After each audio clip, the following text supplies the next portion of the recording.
I never really understood the plan. I mean, I'd gotten the gist of it because I had been enlisted in the ejection of the deceiver and his imps, but what little bit I did understand is that the boss loved man. And ever since he fashioned them with his own hands, they have been at the top of his priority list. So when the deceiver caused man to fall back into the drawing room, I was called because man was doomed unless the boss got involved. Oh, I apologize. Allow me to introduce myself. I am the angel called Jasael, and I am here to tell you about the saddest and happiest day of my existence. And I've been around for a minute. Now, I don't remember exactly when I began, but I do remember when the boss made man, and he so loved this creation because in his own likeness he made them, and at night when he'd walk with them, we'd all just look down and gawk at them because the boss just wasn't like this with anyone else. So when man fell in the garden, I thought all had been lost, but then I had forgotten about the plan. And you should have seen this part. The boss then got off the throne, and even though I was created to be directly in his presence and take it, even for me it was so much easier to see what happened next, because the boss then wrapped himself in flesh, thus causing him to step to just a little less than me, and he called himself Jesus. And then as I glanced back at the throne, as even I have to do, I could see that the boss was still sitting there too, sitting on the throne and standing in front of himself as his own son. Y'all, that junk was on the one. But anyway, so Jesus had to go and live like men, except he wasn't going to, no, wait, Gabriel explained this to me the other day. That's right, sin. See, it's just a little hard for me to conceive. But that day was cool too, because I got to go with the other angels who were sent to the fields to sing to the shepherds to announce the birth of Jesus. And for a while, that was the last time I'd seen him, at least up here.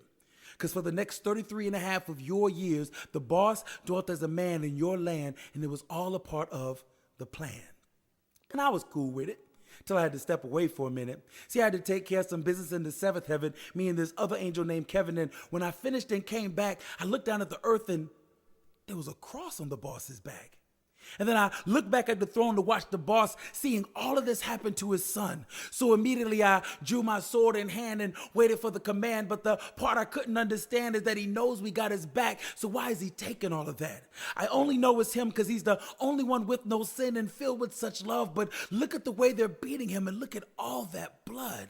You should have heard the silence appear because everyone was looking at the inexplicable and undeserved punishment that Jesus took. And when they nailed him to that cross, I thought my heart was going to drop. So with sword still in hand, I waited for the command to wipe out every man who laid a hand on him. But the command never came.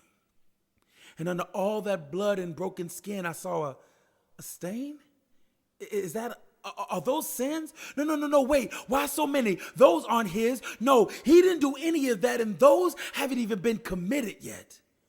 But with no order to attack given, I had to stand back, livid, and watch the Son of Man stop living. Y'all, I thought that was it. No, because I heard him say it is finished, so I thought it was over. I looked back at the throne and saw the boss doubled over with the pain and the shame of what his son had just taken and the blame that he gave when he said, Eli, Eli, lama sabachthani, my God, why hast thou forsaken me? This just can't be. But in my anger, I couldn't hear Gabriel calling me, Jaziel, Jaziel.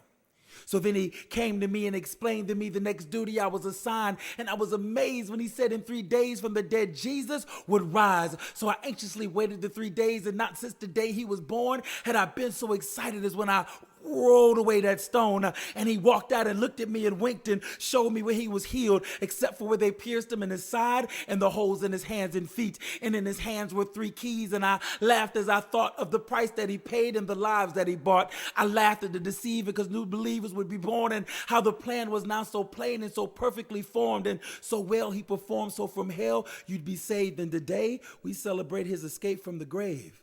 So now when I glance back at the throne, it's still so cool because he's sitting at his own right hand making intercession for you. And if you can believe what I've just said and can confess it out loud, then you too can be caught up when the last trumpet shouts. Because I'm an archangel now. And my next assignment is to announce the rapture. The only thing is the boss hasn't told me exactly when that is, so make sure that you're ready. So to you, his dying is not in vain. Because the boss has me at the ready, and it can now be any day.